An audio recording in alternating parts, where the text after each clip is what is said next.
সংগ্রামী প্রিয় জনতা, দেশপ্রেমিক লাখো জনতার এই মিলন মেলায় স্বাধীনতার বিজয়ের এই ৪৯তম বার্ষিকীতে আজকের এই বিজয় সমাবেশে এখন ভাষণ দান করবেন বাংলার স্বাধীনতা সার্বভৌমত্ব রক্ষা আন্দোলনের বীর সিপাহসালার, বাংলার গণমানুষের নন্দিত নেতা, বাংলার ১৮ কোটি জনতার স্বপ্নদ্রষ্টা,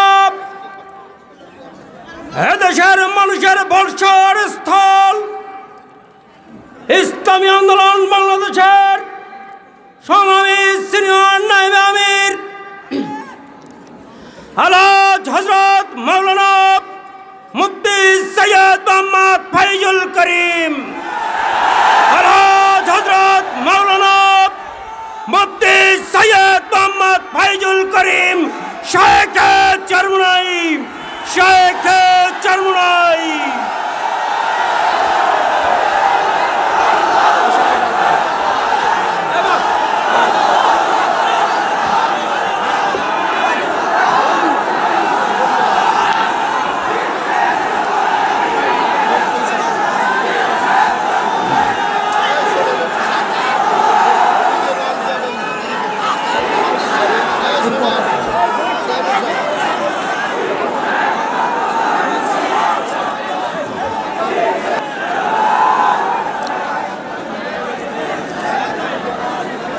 আসসালামু আলাইকুম ওয়া রাহমাতুল্লাহি ওয়া বারাকাতুহু।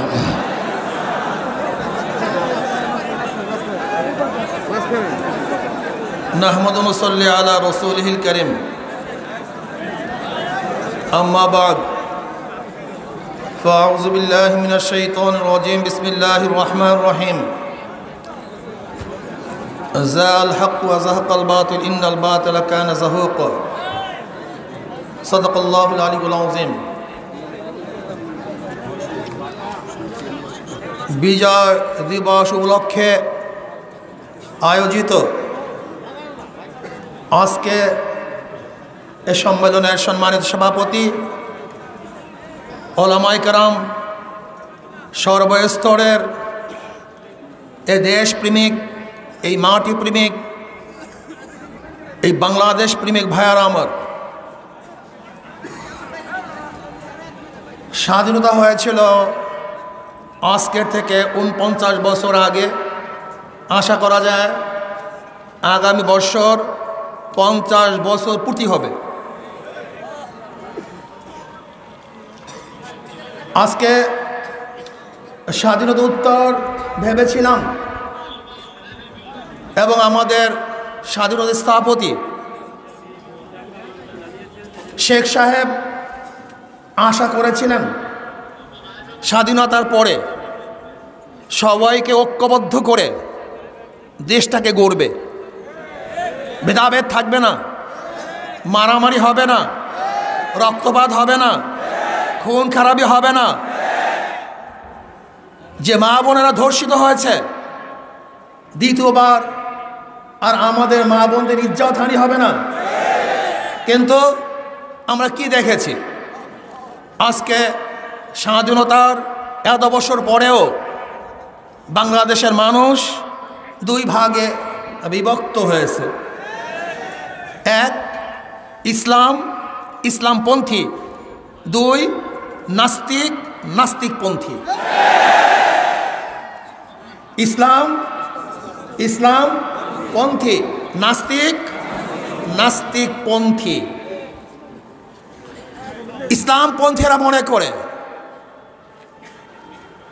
স্বাধীনতা স্থপতি বঙ্গবন্ধু শেখ মুজিবুর রহমান একজন মুসলমান, ইসলামের জন্য কাজ করেছেন। আর নাস্তিকপন্থীরা মনে করে শেখ সাহেব একজন সেকুলার, নাস্তিক, কমিউনিস্ট, তিনি ইসলামের বিপক্ষে কাজ করেছেন।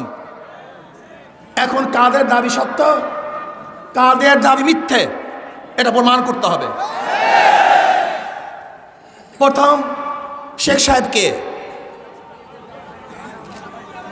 তিনি জনাব শেখ মুজিবুর রহমান, তেনার বাবা শেখ লুৎফর রহমান, লুৎফর রহমানের বাবা শেখ আব্দুল হামিদ, শেখ আব্দুল হামিদের বাবা একরামউদ্দিন, শেখ একরামউদ্দিন, শেখ একরামউদ্দিনের বাবা শেখ বুরহানুদ্দিন, শেখ বুরহানুদ্দিনের বাবা শেখ জাহানে মাহমুদ ওরফে তেকরি শেখ, শেখ তেকরি শেখের বাবা জনাব জহির শেখ, জহির শেখের বাবা জনাব দরবেশ আব্দুল আউয়াল, যিনি 1463 ঈসাই সালে এই বাংলাদেশে এসেছিলেন ইরাক থেকে ধর্ম প্রচার করার জন্য। সোনারগাঁয়ে তিনি ধর্ম প্রচার করার জন্য এসেছিলেন। তেনার পূর্বপুরুষ সোনারগাঁয় শেখ আব্দুল আউয়াল, যিনি ইরাক থেকে এসেছিলেন, তিনি বাইজিদ বুস্তাবি রহমতুল্লাহ আলাইহির একজন শাগরেদ ছিলেন। তেনারই বংশধর বুরহানুদ্দিন সাহেব, শেখ বুরহানুদ্দিন সাহেব, তিনি টঙ্গীপাড়ায় এই দিন প্রচার করার জন্য সেখানে অবস্থান করেন। সেখানেই তিনি দিন প্রচার করেন। আমরা কি দেখেছি? শেখ সাহেবের উত্তরসূরিরা একজন ধর্ম প্রচারক ছিলেন, ইরাক থেকে এসেছেন ধর্ম প্রচার করার জন্য। শেখ সাহেবের বাবা একজন দাড়িওয়ালা টুপিওয়ালা, তার দাদা একজন দিনদার, তার পূর্বপুরুষ সবাই মুসলমান। কাজে কেউ যদি বলেন শেখ সাহেব নাস্তিক কমিউনিস্ট, আমি বলবো তুই মিথ্যা কথা বলছো, সে একজন মুসলমান, সে একজন মুসলমান। এবার আসুন, শেখ সাহেব প্রথম কেন জেলে গিয়েছিলেন আপনাকে জানেন? পড়েছেন? আমি নিয়ে এসেছি দলিল, অসমাপ্ত আত্মজীবনী শেখ মুজিবুর রহমানের। এই বইয়ের মধ্যে আপনি দেখেন শেখ সাহেব কে ছিলেন, কি করেছেন। যারা তাকে নাস্তিক বানাবার পায়তারা করে দিয়েছেন, আমি বলবো তুমি নিজে নাস্তিক, কাজে তোমার চক্ষু দিয়ে অন্যকে নাস্তিক দেখো। তুমি যদি মুসলিম হও তাহলে তোমার চক্ষু দিয়ে আরেকজন মুসলিমই দেখবা। আমি কিছু প্রমাণ দিই।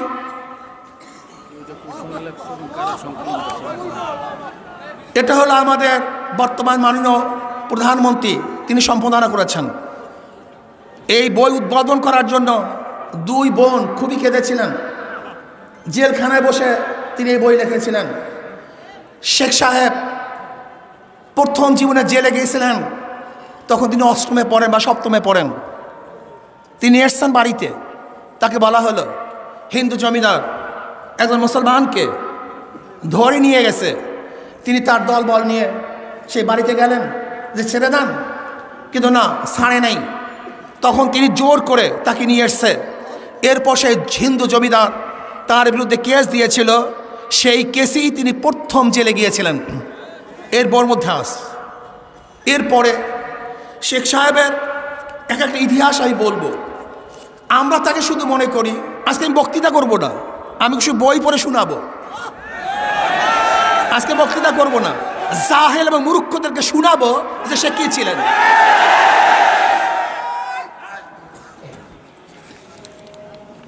শেখ সাহেব শুধু বাংলাদেশের স্বাধীনতার জন্য চেষ্টা করেন নেই, তিনি পাকিস্তানের স্বাধীনতা আনার জন্য চেষ্টা করেছেন। এই পাকিস্তানকে আনার জন্য সর্বাত্মক চেষ্টা করেছেন। শেখ সাহেব তিনি সরওয়ার্দী সাহেবের শাগরেদ ছিলেন। তিনি নিজেই বলেন এই বইয়ের মধ্যে যে যখন সরওয়ার্দী সাহেব, ফজলুল হক সাহেব যখন গোপালগঞ্জে গেছিলেন, তখন আমি ছাত্র ছিলাম, আমি স্বেচ্ছাসেবকের দায়িত্ব পালন করছিলাম।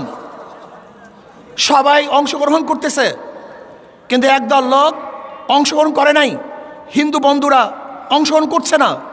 আমি চিন্তা করলাম কেন। আমি একজনকে প্রশ্ন করেছি, কিরে তোর অংশগ্রহণ করছিস না কেন? কারণ না, কংগ্রেস এবং হিন্দু মহাজোট আমাদেরকে নিষেধ করেছে অংশগ্রহণ করার জন্য। তিনি এই বইয়ের মধ্যে লিখেছেন। তিনি কি বলেছেন যে না, এখন পাকিস্তান না করলে আর মুসলমানদের উপায় নাই, কাজে অবশ্যই আমাদেরকে পাকিস্তান করতেই হবে। তিনি এই বইয়ের মধ্যে লিখেছেন। তিনি কি বলেছেন? এর মধ্যে লিখেছেন যে আমি সর্বোচ্চ, অনেকেই মনে করেন যে শেখ সাহেব তিনি নামাজ পড়তেন না, আমি দেখব তিনি কি করতেন। অন্য কিছু বলবো না। দেখেন এই বইয়ের মধ্যে তিনি বলছেন, আমি যখন জেলখানায় ছিলাম তখন 5 ওয়াক্ত নামাজ আমি ঠিকমতো পড়তাম। শেখ সাহেব আমাদের পরিচয় কি দিয়েছেন দেখবেন, টক শোতে সবাই বলে আমাদের পরিচয় আমরা বাঙালি, আমাদের পরিচয় আমরা কি বাঙালি। আর তিনি কি পরিচয় দিয়েছেন, তিনি এই বইয়ের মধ্যে দেখেন পৃষ্ঠা নম্বর হলো 47, অসমাপ্ত আত্মজীবনী, পৃষ্ঠা নাম্বার হলো 47। তিনি বলেছেন আমাদের বাঙালির মধ্যে 2টি দিক আছে, একটা হলো আমরা মুসলমান আর একটা হলো আমরা বাঙালি। প্রথম আমরা কি, আমরা মুসলমান, এরপর আমাদের পরিচয় আমরা বাঙালি। আমরা শুধু বাঙালি নয়, আমরা প্রথম মুসলমান, তারপর আমরা বাঙালি। এটা প্রথম জাতীয় পরিচয় আমাদেরকে থাকতে হবে। আমরা প্রথম মুসলমান, তারপর কি আমরা বাঙালি। পরিচয় নেন। এরপরে দেখেন দিল্লিতে যখন তিনি ঘুরতে গিয়েছিলেন, মুসলমানের প্রতি আকর্ষণ কি ছিল, মুসলমানের প্রতি আকর্ষণ কি ছিল দেখেন। আবার দিল্লি শহরকে ভালো করে দেখে নিলাম, শত শত বছর মুসলমান দিল্লি থেকে সমস্ত ভারতবর্ষ শাসন করেছে। তখন কি জানতাম এই দিল্লির উপর আমাদের কোনো অধিকার থাকবে না? শেখ সাহেব বলতেছেন দিল্লি ঘোরার সময়, দিল্লি লাল কেল্লা, কুতুব মিনার, জামে মসজিদ আজও অনন্য মুসলিম শিল্পের নিদর্শন ঘোষণা করছে। পুরানো দিল্লিও তার আশেপাশে যখনই বেড়াতে গিয়েছি দেখতে পেয়েছি সেই পুরানো স্মৃতি, মুসলমানের স্মৃতি। কাজী তিনি কি বলেছিলেন যে মুসলমান এই দিল্লি ছেড়ে চলে যাবে, এটা কোনোদিন ভেবেছিলেন? মুসলমান কোনোদিন ভাবতে পারেন নাই।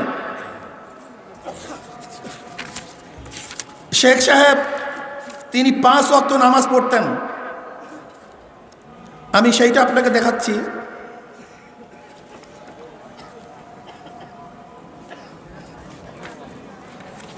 তিনি একজন মুসলিম লিডার ছিলেন। তিনি বলেন, এর 169 পৃষ্ঠা, কি বলেন, মাওলানা সাহেবের সাথে আমরা 3 জনই নামাজ পড়তাম। মাওলানা সাহেবের সাথে আমরা 3 জনই নামাজ পড়তাম। মাওলানা সাহেব মাগরিবের নামাজের পরে কোরআন মজিদের অর্থ করে আমাদেরকে বুঝাতেন। রোজই এটা আমাদের জন্য বাঁধা নিয়ম ছিল, রোজই আমাদের এটা বাঁধা নিয়ম ছিল। মসজিদের অর্থ করে, কোরআন মজিদের অর্থ করে আমাদের বোঝাতেন। রোজই এটা আমাদের জন্য বাঁধা নিয়ম ছিল। শামসুল হক সাহেব নিয়ম নিয়ে বিপদ হতো, 1 ঘন্টার কমে কোনো নামাজই শেষ করতেন না। শামসুল হক সাহেবকে আরে না, যিনি আওয়ামী লীগের প্রথম সেক্রেটারি জেনারেল, যিনি আওয়ামী লীগের প্রথম সেক্রেটারি জেনারেল, সেই শামসুল হক সাহেবের কথা বলতেছেন। কি বলতেছেন যে শামসুল হক সাহেবকে নিয়ে বিপদ হতো, 1 ঘন্টার কমে কোনো নামাজই শেষ করতে পারতেন না। একটা সেজদায় 8-10 মিনিট লাগিয়ে দিতেন, মাঝে মাঝে চক্ষু বুঝে বসে থাকতেন। এটা শামসুল হক সাহেবের কথা, যারা আওয়ামী লীগকে নাস্তিক বানায়। শুধু তাই নয়, গোলাম মোহাম্মদ সাহেবের কাছে যখন শেখ সাহেব গেলেন আমাদের শেরে বাংলা ফজলুল হক সাহেবের সাথে, তখন তিনি গভর্নর জেনারেল ছিলেন। তিনি বলছেন, এখানে কি শেখ মুজিব আসছে? গোলাম মোহাম্মদ সাহেব তিনি তাকে চিনতেন না। তখন বলছেন, হ্যাঁ আসছে। কই সে ছেলেটা? শেখ সাহেব বলেন, তিনি তখন আমাকে তার কাছে নিলেন, আমাকে বলল, অনেকেই বলে তুমি নাকি কমিউনিস্ট, তুমি নাকি কমিউনিস্ট। তখন শেখ সাহেব আমি উত্তর কি দিয়েছিলাম, যদি সরওয়ার্দী সাহেব কমিউনিস্ট হয় তাহলে আমিও কমিউনিস্ট, আর সরওয়ার্দী সাহেব যদি কমিউনিস্ট না হয়, অন্য কিছু হয়, আমি তাই। কত সুন্দর জবাব। তখন মোহাম্মদ আলী সাহেব তেনার মাথায় হাত বুলিয়ে দিয়েছিলেন এবং বলেছেন, তোমার বয়স অল্প, তুমি বেঁচে থাকো, তুমি দেশের খেদমত করো। আর সরওয়ার্দী সাহেব একজন পাক্কা মুসলমান ছিলেন, তিনি দেশের স্বাধীনতার জন্য চেষ্টা করেছেন এবং শেখ সাহেব তারই একজন শাগরেদ, এবং শেখ সাহেব সরওয়ার্দী সাহেবের হাত ধরেই রাজনীতি অবতীর্ণ হয়েছিলেন। আমি প্রশ্ন করতে চাই, শেখ সাহেব দীর্ঘদিন পর্যন্ত রাজনীতি করেছেন, সরওয়ার্দী সাহেবকে নিজের বাবার সমতুল্য মনে করতেন, এই বইয়ের মধ্যে তিনি লিখেছেন। কিন্তু আমি প্রশ্ন করতে চাই, শেখ সাহেব 75 পর্যন্ত বেঁচে ছিলেন, কিন্তু কই সোহরাওয়ার্দী সাহেবের তো একটা মূর্তি তিনি স্থাপন করেন নেই।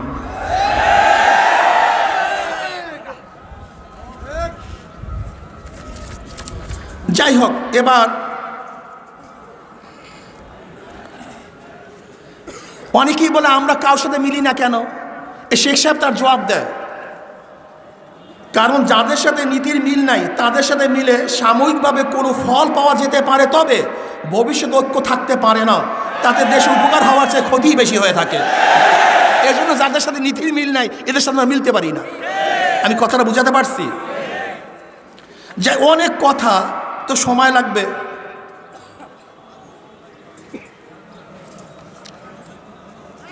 এই দেখেন, ও লাগবে আরো বলতেছি। দেখেন স্বাধীনতার ঘোষণাপত্র কি ছিল, দেখেন সের মধ্যে কি ছিল।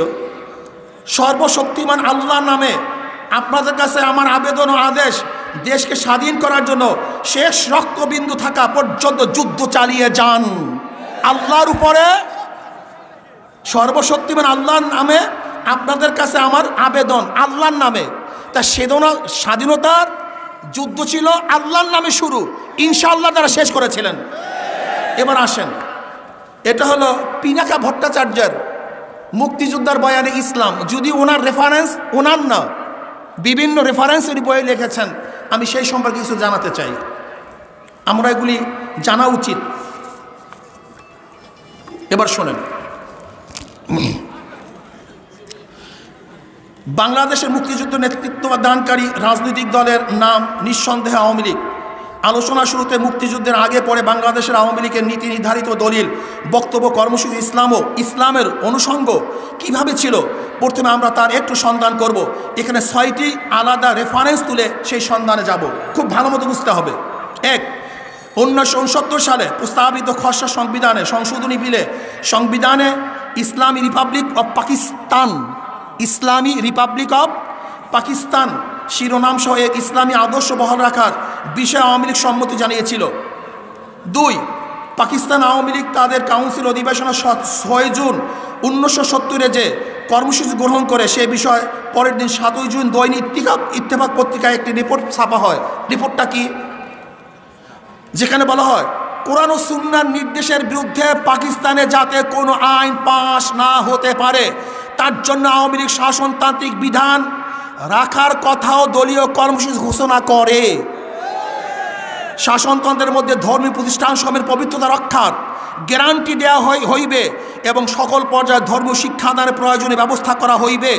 আইনের দৃষ্টিতে সংখ্যালঘু সম্প্রদায় সমমর্যাদার অধিকারী বিবেচিত হইবে এবং আইনের দ্বারা সমানভাবে তাদের নিরাপত্তা বিধান করা হইবে। সংখ্যালঘুদের নিজ নিজ ধর্ম আচরণ, প্রচার ও ধর্মীয় শিক্ষা প্রদানের পূর্ণ স্বাধীনতা থাকিবে। নিজ নিজ ধর্মীয় প্রতিষ্ঠান রক্ষা করার ব্যাপারেও তাদের পূর্ণ স্বাধীনতা থাকিবে। নূহ উল আলম লেলিন সম্পাদিত বাংলাদেশ আওয়ামী লীগ সংক্ষেপ ইতিহাস ও নির্বাচিত দলের সময় প্রকাশনা 2015 পৃষ্ঠা 255-57। 3, 1970 সালে নভেম্বরে সাধারণ নির্বাচনের আগে বেতার ও টেলিভিশনে বঙ্গবন্ধু একটি ভাষণ দেন। সেই ভাষণে লেবার সর্বস্ব ইসলাম নয় অংশে তিনি বলেন, দেখেন কি বলেন শোনেন, আমাদের বিরুদ্ধে অপপ্রচার করা হচ্ছে, আমরা ইসলামী বিশ্বাসী নই। এ কথার জবাবে আমরা সুস্পষ্ট বক্তব্য, লেবার সর্বস্ব ইসলামে আমরা বিশ্বাসী নই, আমরা বিশ্বাসী ইনসাফের ইসলামের। আমাদের ইসলাম হজরত নবী করিম সাল্লাল্লাহু আলাইহি ওয়াসাল্লাম ইসলাম, যে ইসলামে জগৎবাসীকে শিক্ষা দিয়েছে ন্যায় ও সবিচারের অমোঘ মন্ত্র। ইসলামের প্রবক্তা সে যে পাকিস্তানের মাটিতে বরাবর যারা অন্যায়, অত্যাচার, শোষণ, বঞ্চনার পৃষ্ঠপোষকতা করে এসেছেন, আমাদের সংগ্রাম সেই মুনাফিকদের বিরুদ্ধে। যে দেশে শতকরা 95 জন মুসলমান সে দেশে ইসলাম বিরোধী আইন পাশের ভাবনা ভাবাতে পারেন, তারাই ইসলামকে যারা ব্যবহার করে দুনিয়াটা শায়েস্তা করার জন্য। শোনেন, মজার মজার কথা আজকে শোনাবো, অনেক মজার কথা। নাস্তিকদের মূল উৎপাটন করতে হবে আমাদের। 4, 70 নির্বাচনী বিজয়ের পরে 3রা জানুয়ারি রমনায় একটি সমাবেশে শেখ মুজিবুর রহমান বিরোধীর এই ক্ষতিকর প্রচারণ উড়িয়ে দেন যে তার দল মুসলমানদের দল নয় এবং আওয়ামী লীগের মুসলমান ঐতিহ্যের চাইতে হিন্দু ঐতিহ্যকে ধারণ করে। সমাবেশে কোরআন তেলাওয়াত দিয়ে শুরু হয় এবং বক্তৃতা শেখ মুজিবুর রহমান আল্লাহর ধর্মকে রাজনৈতিক কার্ড হিসেবে ব্যবহারের বিরুদ্ধে সতর্ক করে দেন। তিনি উচ্চস্বরে আসসালামু আলাইকুম বলে তার বক্তব্য শুরু করেন এবং একটা প্রশ্ন ছুড়ে দেন, ন্যাশনাল এবং প্রাদেশিক অ্যাসেম্বলিতে আওয়ামী লীগ নেতা নির্বাচিত হওয়ার পরেও কোথাও কি ইসলামের চর্চা ও ব্যবস্থা সম্পর্কে আওয়ামী লীগকে জড়িয়ে কোনো অভিযোগ এসেছে? মানুষ কি তার নিজস্ব বিশ্বাস নিয়ে চলছে না? ইসলামে কি কোনো ক্ষতি হয়েছে? ইসলাম কি চলে গেছে? এই মহান ধর্ম কি আর কেউ এখন দীক্ষিত হচ্ছেন না? শেখ মুজিব বলেন আমি জানি আওয়ামী লীগের বিরুদ্ধে এই ঘৃণা প্রচার চালাতে পূর্ব পাকিস্তান কত টাকা ঢালা হয়েছে। সমাবেশে আন্দোলন নিহতদের মাগফিরাত কামনার জন্য ফাতিহা পাঠ করা হয়। সমাবেশে যারা নিহত হয়েছেন তাদের জন্য ফাতিহা পাঠ করা হয়। এর মধ্যেই আসলে আজান শুরু হয়েছে। শেখ মুজিবুর রহমান নিজেই সবার কাজ মুলতবি রাখার পরামর্শ দেন। তিনি আরও বলেন, আওয়ামী লীগ নয় বরং যারা তাদের ঘৃণ্য রাজনৈতিক উদ্দেশ্য চরিতার্থ করার জন্য ইসলামকে ব্যবহার করেছে তারাই ইসলামের ক্ষতি করেছে। সভা শেষে শেখ মুজিবুর রহমান নিজেই নারায়ে তাকবীর আল্লাহু আকবার ধ্বনি দিয়ে থাকেন। 5 70 নির্বাচনের মুক্তিযুদ্ধ শুরুর আগে মুহূর্তের সবচেয়ে উল্লেখযোগ্য রাজনৈতিক ঘটনা। এর আগে নির্বাচন ইস্তিহারের আওয়ামী লীগের স্পষ্টভাবেই ইসলাম প্রশ্নে তাদের অবস্থান ঘোষণা করেছেন। এইটা হলো সবচেয়ে গুরুত্বপূর্ণ। 70-এর নির্বাচনই হলো এদেশের স্বাধীনতার মূল ভিত্তি। 70-এর নির্বাচন হলো স্বাধীনতার মূল ভিত্তি। 5 70 নির্বাচনের মুক্তিযুদ্ধ শুরুর আগে যে করছে 70 নির্বাচন মুক্তিযুদ্ধ আগের মুহূর্তে সবচেয়ে উল্লেখযোগ্য রাজনৈতিক ঘটনা। এর আগে নির্বাচিত আওয়ামী লীগের সুস্পষ্ট ইসলাম প্রশ্নে তাদের অবস্থা ঘোষণা করেছেন। 6 দফা বা আমাদের অর্থনৈতিক কর্মসূচি ইসলামকে বিপন্ন করে তুলেছে বলে যে মিথ্যা প্রচার চালানো হচ্ছে, সেই মিথ্যা প্রচার থেকে বিরত থাকার জন্য আমি শেষবারের মতো আহ্বান জানাচ্ছি। অঞ্চলে অঞ্চলে এবং মানুষের সুবিচারের নিশ্চয়তা প্রত্যাশী কোনো কিছুই ইসলামের পরিপন্থী হতে পারে না। আমরা শাসনতান্ত্রিক নীতির প্রতি অবিচল ওয়াদাবদ্ধ যে কোরআন ও সুন্নাহর নির্দিষ্ট ইসলামী নীতির পরিপন্থী কোনো আইন এদেশে পাশ হতে বা চাপিয়ে দেওয়া যেতে পারে না। 6 পাকিস্তান শাসকেরা 25শে মার্চের পরে গণহত্যা চালিয়েছে, আর তাদের সেই ঘৃণ্য কাজের পক্ষে সাফাই হিসেবে কখনো তা পাকিস্তানের অখণ্ডতা রক্ষার জন্য, আবার কখনো ইসলামকে রক্ষার জন্য করা হয়েছে বলে দাবি করা হয়েছে। কিন্তু বাংলাদেশের মানুষ সবসময় ইসলাম এবং মুসলমানদের কল্যাণের নামে করা এই কাজের রাজনৈতিক ধোঁকাবাজি হিসেবে দেখেছে। তৎকালীন পূর্ব পাকিস্তান রাজনৈতিক নেতারা তাদের বক্তব্যে বারবার প্রসঙ্গটি এনে জনগণের সতর্ক করেছেন। বঙ্গবন্ধু শেখ মুজিবুর রহমানও সে কথা উল্লেখ করেছেন। ঠিক এইভাবে জনগণকে ইসলাম মুসলমানের নামে স্লোগান দিয়ে ধোঁকা দেওয়া যায় না। ধর্মপ্রাণ বাঙালি মুসলমান তাদের ধর্ম ভালোবাসে, কিন্তু ধর্মের নামে ধোঁকা দিয়ে রাজনৈতিক কার্যসিদ্ধি করতে তারা দিবে না। 7 যে আওয়ামী লীগ মুক্তিযুদ্ধের রাজনৈতিক নেতৃত্ব দিয়েছে সেই আওয়ামী লীগের গড়ে ওঠা সকল পর্যায়ে ইসলাম সব সময় তার বয়ানে প্রধান উপাদান হিসেবে ছিল। যেমন আওয়ামী লীগের প্রতিষ্ঠিত হয়েছে যে সম্মেলনে, সেই সম্মেলনে আওয়ামী লীগের প্রতিষ্ঠার সাধারণ সম্পাদক শামসুল হক, ওই তো আমি শামসুল হকের কথা বলেছিলাম, মূল দাবি শীর্ষকে একটি পুস্তিকা পাঠ করেন। এই পুস্তিকা সুস্পষ্ট করে বলা হয় রাষ্ট্রের সার্বভৌমত্ব। শোনেন, যারা আজকে স্বাধীনতার মূল স্থাপন হিসাবে ধর্মনিরপেক্ষতা, সেকুলারিজম এরকম বলতে চান, আমি তাদেরকে বলি আওয়ামী লীগের মূল থিওরি কী ছিল। আওয়ামী লীগের প্রতিষ্ঠা হয় যে সম্মেলনে, সেই সম্মেলনে আওয়ামী লীগের প্রতিষ্ঠার সাধারণ সম্পাদক শামসুল হক মূল দাবি শীর্ষকে একটি পুস্তিকা পাঠ করেন। এই পুস্তিকায় সুস্পষ্ট করে বলা হয় রাষ্ট্র সার্বভৌমত্ব আল্লাহর প্রতিভূ হিসাবে জনগণ থাকবে। গঠনতন্ত্র নীতি ইসলামী, গণতান্ত্রিক ও আকারে রিপাবলিকান। তাদের ঘোষণাপত্রের গঠনতন্ত্রের 1 নং ধারায় দুনিয়ার মুসলমানদের মধ্যে ভ্রাতৃত্ব বন্ধন শক্তিশালী করার কথা বলা হয়। গঠনতন্ত্রের 10 নং ধারায় বলা হয় জনগণের মধ্যে ইসলামের প্রকৃত জ্ঞান, তার উচ্চ নৈতিক শিক্ষা ও ধর্মনীতিমালার বিস্তার করা। 1954 সালে নির্বাচনে যুক্তফ্রন্ট, যার প্রধান শরিক ছিল আওয়ামী লীগ এবং নিজাম ইসলাম, মুসলিম লীগকে পরাজিত করে যুক্তফ্রন্টে 21 দফা কর্মসূচি মূল নীতি হিসাবে ঘোষণা করা হয় কোরআন সুন্নাহর মৌলিক নীতির খেলাফ কোনো আইন প্রণয়ন করা হবে না এবং ইসলামী সাম্য ভ্রাতৃত্বের ভিত্তিতে নাগরিকদের জীবন ধারণের ব্যবস্থা করা হবে। 1955 সালে যে মে মাসে পূর্ব পাকিস্তান আওয়ামী লীগের সভাপতি মাওলানা আব্দুল হামিদ খান ভাসানীর পক্ষ থেকে যে সাংগঠনিক প্রচারপত্র বের হয়, তার 17-18 নং দাবি ছিল এরকম: মদ, গাঁজা, ধ্যান, বেশ্যাবৃত্তি ইত্যাদি হারাম কাজ আইন করিয়া সম্পূর্ণ বন্ধ করিতে হইবে। 18 মুসলমান যাহাতে নামাজ, রোজা, হজ, জাকাত ইত্যাদি শরিয়াত সম্মত কাজে অবহেলা না করেন এবং সকল শ্রেণীর নাগরিকগণের চরিত্র গঠনের জন্য প্রচার বিভাগ খুলিতে হইবে, হিন্দু ও অন্যান্য ধর্মাবলম্বীদের জন্য অনুর ব্যবস্থা করিতে হইবে। আপনাদের খারাপ লাগতেছে না তো? আসল বাণী শুনিয়া যান, ধোকাবাজরা ধোকা দিতে পারিবে না। 1966 সালে তদানীন্তন আওয়ামী লীগের সভাপতি শেখ মুজিবুর রহমান 6 দফা পেশ করেন। পরবর্তীকালে এই 6 দফা বাংলাদেশের স্বাধীনতার আন্দোলন হিসাবে পরিগণিত লাভ করে। সেই 6 দফা ছিল মূল অর্থনৈতিক ও রাজনৈতিক দাবি। এতে কোনো ধর্মনিরপেক্ষতাবাদের কথা ছিল না, বরং প্রথম দফা ছিল লাহোর প্রস্তাবের ভিত্তিতে পূর্ণ স্বায়ত্ত শাসনের দাবি। 1969 সালের আইয়ুব বিরোধী ছাত্র গণ আন্দোলনের 11 দফা। 1970 সালে নির্বাচনের সময় আওয়ামী লীগের পক্ষ থেকে পরিষ্কার ঘোষণা দেওয়া হয় যে কোরআন সুন্নাহ বিরোধী কোনো আইন পাশ করা হবে না।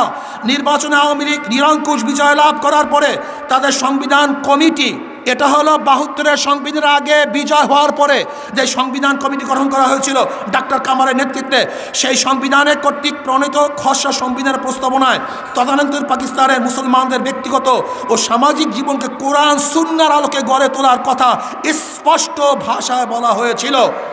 এটা বাংলাদেশ স্বাধীনতা যুদ্ধের দলিলপত্র, সরকারিভাবে যে স্বাধীনতার যুদ্ধের দলিলপত্র, তার মধ্যে কথা লেখা আছে। 70 নির্বাচনের পর সংবিধান কমিটি প্রণীত খসড়া সংবিধানে রাষ্ট্রের মূলনীতি হিসাবে নিম্ন বিষয়গুলি সন্নিবেশিত হয়েছিল। কোরআন সুন্নাহ বিরোধী আইন পাশ করা হবে না, কোরআন ইসলামিয়া শিক্ষা দেওয়ার ব্যবস্থা থাকবে, মুসলমানদের মধ্যে ইসলামী নৈতিকতা উন্নয়নের পদক্ষেপ নেওয়া হবে। সম্প্রতি প্রকাশিত শেখ মুজিবুর রহমানের রচনা সংগ্রহে 1970-এ নির্বাচনে জয়ী হওয়ার পর আওয়ামী লীগের ঘোষণাপত্রে শাসনতন্ত্রের মৌলিক বৈশিষ্ট্য বিষয়ে তার মতামত পাওয়া যাচ্ছে। 1. জনসংখ্যা বিপুল সংখ্যাগরিষ্ঠ অংশে প্রিয় ধর্ম হলো ইসলাম। আওয়ামী লীগ এই মর্মে সিদ্ধান্ত নিয়েছে যে শাসনতন্ত্র সুস্পষ্ট গ্যারান্টি থাকবে যে পবিত্র কোরআন ও সুন্নাহে সন্নিবেশিত ইসলামী নিদর্শনাবলী পরিপন্থী কোনো আইন পাকিস্তানে প্রণয়ন বা বলবৎ করা চলবে না। শাসনতন্ত্র ধর্মীয় প্রতিষ্ঠানসমূহের পবিত্রতা রক্ষার গ্যারান্টি সন্নিবেশিত হবে। সর্বস্তরের ধর্মীয় শিক্ষা সম্প্রসারের জন্য পর্যাপ্ত বিধি ব্যবস্থা গ্রহণ করা হবে। সংখ্যালঘুর আইন, যাই হোক, আমি এই কথা প্রমাণ করতে চাই। আমি একটা বাংলাদেশ ইতিহাস নিয়ে আসছি। Doctor Mohammad Abdur Rahim, doctor Abdul Matin Chowdhury, doctor A B Mahmud, doctor Sirajul Islam, এর মধ্যে আপনারা পড়ে দেখবেন। আমি প্রশ্ন করতে চাই যে স্বাধীনতার আগ পর্যন্ত আওয়ামী লীগ গঠন হয়েছিল 1949 সনে, স্বাধীনতা হয়েছিল 1971 সনে। এই 1949 থেকে 71-এর আগ পর্যন্ত আমাকে দেখান 6 দফা, 11 দফা, 21 দফা, কোনো দফার মধ্যে, কোনো বক্তৃতার মধ্যে, কোনো আলোচনার মধ্যে, কোনো ইস্তাহারের মধ্যে সেকুলার শব্দ আছে কি নাই? সেখানে ধর্মনিরপেক্ষ শব্দ আছে কি নাই? সেখানে সমাজতন্ত্রবাদ আছে কিনা আপনি দেখান। আমি চ্যালেঞ্জ দিলাম যে স্বাধীনতার আগ পর্যন্ত 6 দফার মধ্যে, 11 দফার মধ্যে, 21 দফার মধ্যে কোনো জায়গায় ধর্মনিরপেক্ষতা ছিল না, সমাজতন্ত্র ছিল না, পরিপূর্ণ ইসলামের কথা। আজকে তারা ভাবতেছেন যে স্বাধীনতার মূল স্তম্ভ সমাজতন্ত্রবাদ, গণতন্ত্রবাদ, জাতীয়তাবাদ, ধর্মনিরপেক্ষতাবাদ। আমি বলবো এটা 72-এর সংবিধানে স্থাপন করা হয়েছে, কিন্তু স্বাধীনতার সংগ্রামে এই কথা বলা হয় নাই। বরং স্বাধীনতা সংগ্রাম হয়েছিল 3টা নীতির ভিত্তিতে। কয়টা নীতির ভিত্তিতে? সাম্য, মানবিক মর্যাদা, ন্যায় বিচার। বলেন কি? সাম্য, মানবিক মর্যাদা, ন্যায় বিচার, এইটাই ছিল স্বাধীনতার মূল ভিত্তি বলে স্থাপনা। আজকে যারা মনে করতেছেন স্বাধীনতার অর্থই হলো নাস্তিকতা, স্বাধীনতার অর্থই হলো মসজিদ না থাকা, স্বাধীনতার অর্থই হলো মাদ্রাসা বন্ধ করে দেওয়া, স্বাধীনতার অর্থই হলো টুপিকে অপমান করা, স্বাধীনতার অর্থই হলো দাড়ি মুখে না রাখা, স্বাধীনতার অর্থ হলো সুন্নাত মোতাবেক না চলা, স্বাধীনতার অর্থ হলো আলেমদেরকে ঘৃণা করা, স্বাধীনতার অর্থই হলো ইসলামকে তিরস্কার করা, স্বাধীনতার উত্তর হলো ইসলামকে ধ্বংস করা। আমি মনে করবো তুমি স্বাধীনতার উত্তর, স্বাধীনতার তুমি ভুল আকাঙ্ক্ষা রক্ষা করো নাই, বরং বাংলাদেশকে ধ্বংস করার চক্রান্তে লিপ্ত হয়েছ। ভাইয়ারা আমার, আমি বলতে চাই আজকে যারা স্বাধীনতা বলতেছেন, আপনি কি স্বাধীনতার অবস্থা জানেন? স্বাধীনতা করেছেন? স্বাধীনতার অবস্থা সম্পর্কে আপনার জানা আছে? আপনার আদৌ জানা নেই, আদৌ জানা নাই। বরং স্বাধীনতা করা হয়েছিল এদেশের মানুষকে ন্যায় বিচার, ইনসাফ এবং মানবিক মর্যাদাকে রক্ষা করার জন্য। আমরা এই দেশ 3 বার স্বাধীন করেছি। প্রথম স্বাধীন করেছি ব্রিটিশ থেকে, দেশ স্বাধীন করেছিলাম। এরপর ভারত থেকে পাকিস্তান স্বাধীন করেছিলাম। এরপর পাকিস্তান থেকে আমরা বাংলাদেশ স্বাধীন করেছি। কি কথা ঠিক না? আজকে নাস্তিকের গোষ্ঠী ইসলামকে বিচলিত করার চক্রান্ত করতেছে, ইসলামকে ধ্বংস করার চক্রান্ত করতেছে, ইসলামকে ধূলিসাৎ করার চক্রান্ত করতেছে। আমি মনে করি বর্তমানে যে আন্দোলন চলতেছে, এই আন্দোলন থেকে স্পষ্টভাবে আমরা বলতে চাই, যেরকম পদ্মা ব্রিজ করার সময় আমরা শুনেছি পদ্মার নিচে আর এক পদ্মা পাওয়া গেছে, খুঁটি পাওয়া যাচ্ছে না, তলা পাওয়া যাচ্ছে না, পদ্মার নিচে আর এক পদ্মা। আর আমরাও মনে করতেছি আজকে সরকারের পিছনে আর এক সরকার আছে। সরকারের পিছনে কি? সরকারের নিচে আর এক সরকার আছে। আজকে ইসলামের জাগরণ দেখে, আজকে হাজার হাজার মুসলমান মুমিন দেখে, লক্ষ লক্ষ মুসলমান দেখে, ইসলামের জাগরণ দেখে ইসলাম বিদ্বেষীরা সহ্য করতে পারছে না, লুটেরা সহ্য করতে পারছে না, লুচ্চারা ব্যস্ত হয়ে গেছে, ডাকাতরা চিন্তিত হয়ে গেছে, ঘুষখোররা তারা ঘুম হারাম করে ফেলছে। অবস্থা কি হয়? ইসলামী জাগরণ যেভাবে শুরু হয়েছে, আমাদের লুচ্চামির কি অবস্থা হবে? আমাদের মদের কি অবস্থা হবে? আমাদের গুন্ডামির কি অবস্থা হবে? আমরা বলবো শেখ সাহেব তিনি আইন করে মদ বন্ধ করে দিয়েছিলেন, বেশ্যাখানা তিনি বন্ধ করেছিলেন। আজকে যারা বেশ্যাখানা করার চিন্তা করতেছ, আজকে নারী ধর্ষণের অভয় অরণ্য যারা দেশটাকে করতে চাও, তোমাদের কোনোদিন আশা সফল দেশে করতে দেওয়া হবে না ইনশাআল্লাহ। এটা করতে দেওয়া হবে না। আজকে বাংলাদেশের নাগরিক তারা কি দেখেছেন? তারা দেখেছেন যে সরকারের নিচে আর এক সরকার আছে। আমিও মাননীয় প্রধানমন্ত্রীকে বলবো, আপনি হুঁশিয়ার থাকুন।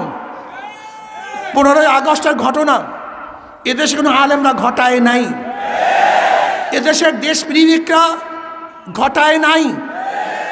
ওই 15ই আগস্ট যাদের ইঙ্গিতে, যাদের ইশারা হয়েছিল, আজকে তারাই আবার সোচ্চার হয়েছে দেশে 15ই আগস্ট দ্বিতীয়বার ঘটাবার জন্য। আপনাকে সোচ্চার হতে হবে, আপনাকে খেয়াল রাখতে হবে। সরকারের নিচে আর এক সরকার আছে, ভিন্ন এক ছায়া শক্তি দেশকে চালাইতেছে। আমি আশ্চর্য হয়ে যাই, মানুষ কোথায় যাবে? বিচারক হলো শেষ আশ্রয়।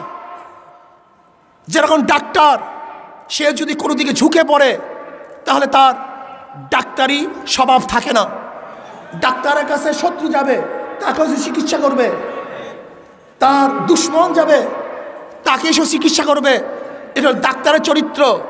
আর বিচারকদের চরিত্র, তার চরম দুশ্মনও তার কাছে গেলে সে ন্যায় বিচার পাবে।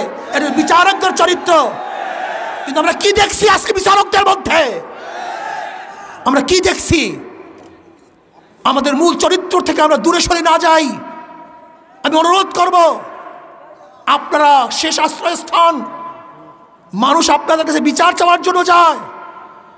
যদি আপনারা আদর্শচ্যুত হয়ে যান তাহলে বাংলাদেশ আর কিছু থাকবে না। মানুষ কোথায় যাবে, কার কাছে যাবে? এই দিকে আপনাকে খেয়াল রাখতে হবে। আজকে যারা আমাদেরকে বারবার যুদ্ধের জন্য আহ্বান করছেন, আসেন যুদ্ধ করি। আমরা আমাদের দেশীয় মানুষের সাথে যুদ্ধ করতে চাই না। কার সাথে যুদ্ধ করব?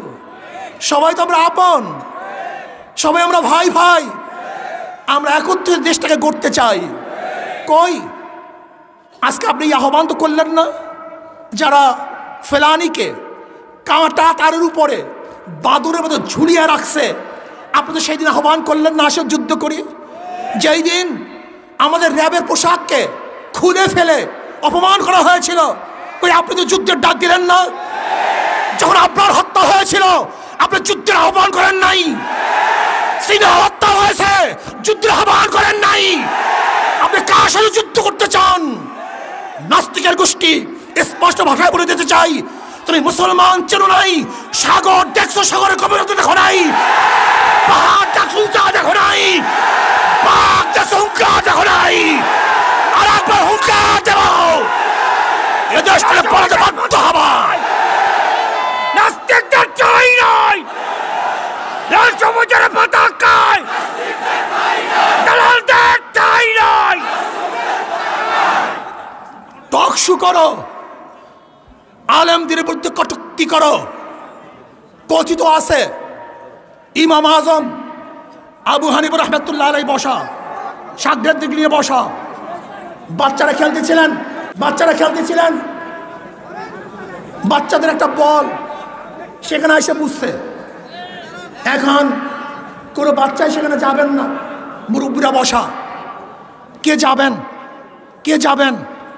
কিন্তু দেখা যায় একটা বাচ্চা, একটা ছেলে বীর বিক্রমের সাথে সিনা উঁচা করে, আদব না রক্ষা করে মাঝখান থেকে নিশ্চিন্তে বল নিয়ে এসছেন। কথিত আছে ইমাম আজম আবু হানিফা বলেছিলেন, নিশ্চয়ই সন্তানটা সুসন্তান নয়, এটা জারের সন্তান, এটা সুসন্তান নয়। বলে বললেন কিভাবে? বলে অবৈধ সন্তান ছাড়া আলেম থেকে বিজ্জিত করতে পারে না, অসম্মান করতে পারে না। পরবর্তী দেখা যায় আসলেও সেই সন্তানটা সুসন্তান ছিল না, কুসন্তান ছিল। আমি চ্যালেঞ্জ দিয়ে বলতে পারি, চ্যালেঞ্জ দিয়ে, আজকেও আলেম দিকে যারা কটূক্তি করে, ঘৃণা করে, গালি দেয়, ওরা সুসন্তান না, ওরা কুসন্তান, ওরা সুপুত্র হতে পারে না, ওরা কুসন্তান। আজকে দেশটাকে ইসলাম গ্রহণ করেছে। শোনেন, আমি আগে বলেছি পদ্মার নিচে আর এক পদ্মা পাওয়া গেছে, সরকারের নিচে আর এক সরকার পাওয়া গেছে। আপনি জানেন এদেশের চাকরি কোথা থেকে আসে? আপনি জানেন চাকরি কে দেয়, কাদের ইশারা চাকরি হয়? আপনারা জানেন না। উপর থেকে বলা হয় অমুক অমুক অমুক জায়গায় বসাও, সেখানে সেই অনুযায়ী বসানো হয়। ইসকন এদেশের চাকরি নির্ধারণ করে, ইসকন এদেশের চাকরি নির্ধারণ করে। আপনি কি জানেন এদেশের অবস্থা কি? যে দেশের রেমিটেন্স বিদেশি কর্মচারী আমাদেরকে দিয়ে পাঠায়, অথচ 10 লক্ষ ভারতের লোক এদেশে চাকরি করার ভিত্তিতে কোটি কোটি মিলিয়ন ডলার উপরে চলে যায়। আমি চাই না আমার কি হবে। ভারতের বিরুদ্ধে, মোদী সরকারের বিরুদ্ধে কেউ কথা বলে না। আমরা ভারত বিরোধী নই, আমরা ইসকন বিরোধী, মোদীর বিরোধী। যারা এই দেশটাকে গিলে ফেলতে চায়, পানি ছাড়া এই দেশটাকে গিলে ফেলতে চায়, আমরা তাদের বিরোধী। যারা এই দেশকে গিলে ফেলতে চাও, আমরা তাদের জন্য কাটা হয়ে যাব। যারা এই দেশকে ধ্বংস করতে চাও, আমরা তাদের জন্য প্রাচীর হয়ে যাব। যারা এই দেশে আঙ্গুল তুলবো, ওদের আঙ্গুলকে ভেঙে ফেলবো। যে এই দেশকে ধ্বংস করতে চাও, আমাদের জীবনের বিনিময়ে তাদের প্রতিহত করবে ইনশাআল্লাহ। আমি শেখ হাসিনা সরকারকে বলবো, আপনি সতর্ক থাকুন, আপনি সতর্ক থাকুন। আপনি চীনের দিকে ঝুঁকে যাওয়ার কারণে, আপনি চীনের দিকে ঝুঁকে যাওয়ার কারণে আজকে মোদী সরকার সহ্য করতে পারছে না। মোদী সরকার সহ্য করতে পারছে না। ব্যালেন্স রাখার জন্য আজকে সবাই চিন্তা করতেছে কি করব, না জানি কি হয়, অমুক হয় তমুক হয়। আমি আপনাকে বলবো, শেখ হাসিনা সরকারকে বলবো, আপনি কি জানেন 15 আগস্ট কেন হয়েছিল? যখন শেখ সাহেব গান্ধীজির কথা অমান্য করে ওয়াইসি সম্মেলনে যোগ দিয়েছিল এবং এই দেশটাকে বৃহত্তম দ্বিতীয় মুসলমান কান্ট্রি ঘোষণা করেছিল।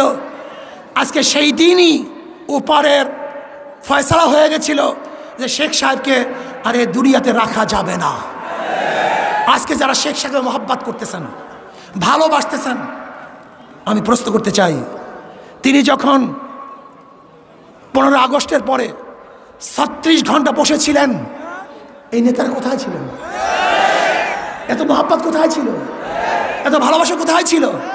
হ্যাঁ, মাননীয় প্রধানমন্ত্রী এই কথা বারবার বলেন, আজও সেই প্রশ্নের জবাব পাই না।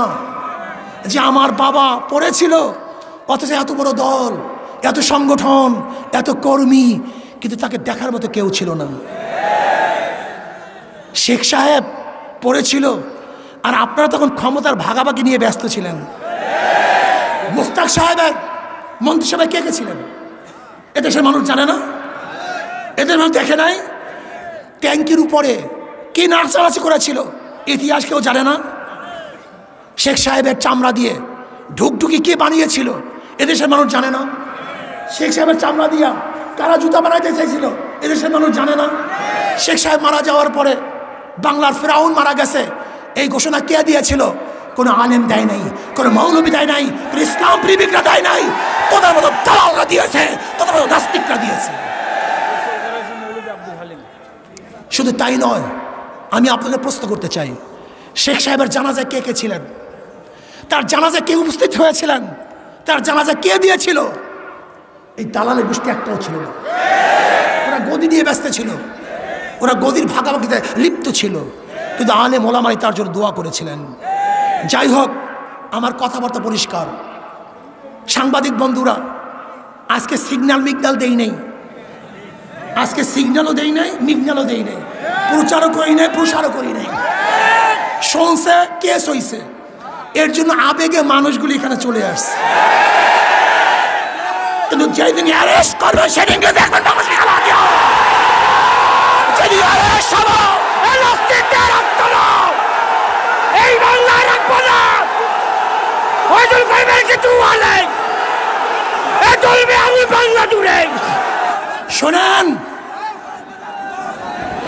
আমাদেরকে জেলের ভয় দেখে কোনো লাভ নেই।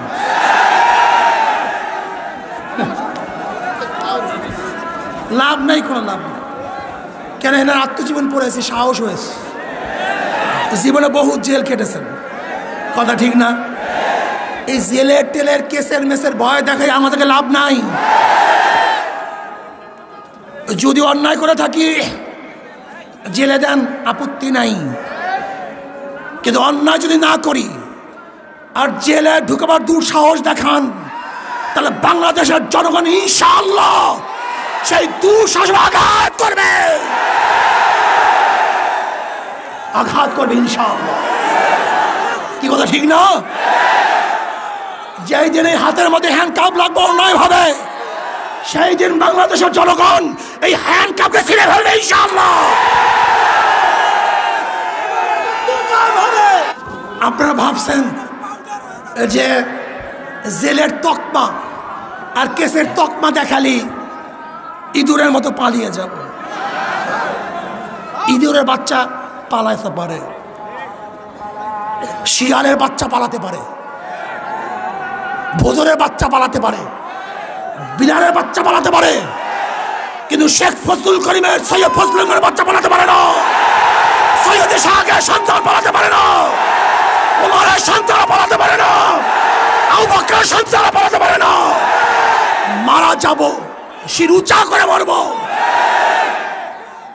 রক্ত দেব ইসলামের জন্য, রক্ত দেব, জীবন দেব ইসলামের জন্য, জীবন দেব, এই দেশ রক্ষা করার জন্য জীবন দেব। সাম্য, মানবিক মর্যাদা, ন্যায় বিচার প্রতিষ্ঠা করার জন্য প্রয়োজনে রক্ত দেবে ইনশাআল্লাহ। নারায়ে তাকবীর, নারায়ে তাকবীর।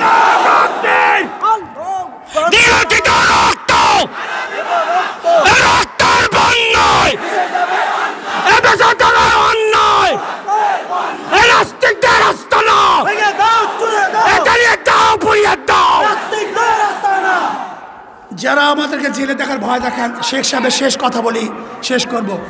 একদিন সকালে আমিও রেনু বিছানায় বসে গল্প করছিলাম, আর একটা কথা বললেই না বললেই নয়, খুব গুরুত্বপূর্ণ কথা।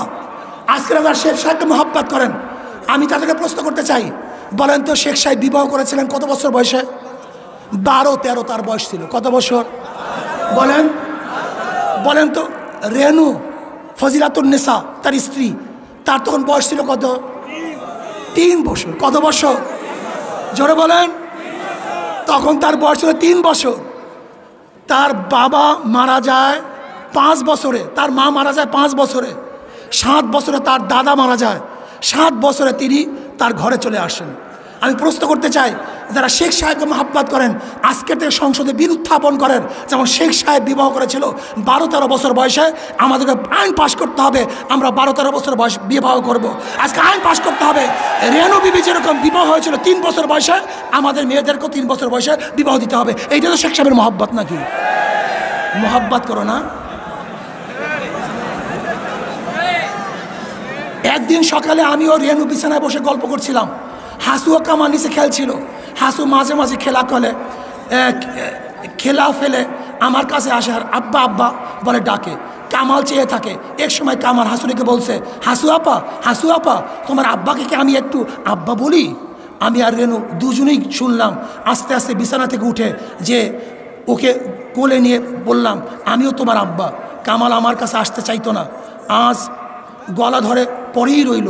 বুঝতে পারলাম এখন আর ও সহ্য করতে পারছে না। নিজের ছেলে অনেক দিন না দেখলে ভুলে যায়। আমি যখন জেলে যাই তখন ওর বয়স মাত্র কয়েক মাস। রাজনৈতিক কারণে, শোনেন, রাজনৈতিক কারণে একজনকে বিনা বিচারে বন্দি করে রাখা আর তার আত্মীয় স্বজন ছেলে মেয়েদের কাছ থেকে দূরে রাখা যে কত বড় জঘন্য কাজ তা কে বুঝবে? মানুষ স্বার্থের জন্য অন্ধ হয়ে যায়। আমিও শেখ হাসিনা সরকারকে বলবো, আপনিও স্বার্থের জন্য অন্ধ হয়ে যায়েন না। আল্লাহ আমাকে এবং আমাদের সবাইকে এই স্বাধীনতা পালন করার তৌফিক দান করেন। আমার জন্য দোয়া চাই, আমিও দোয়া করি।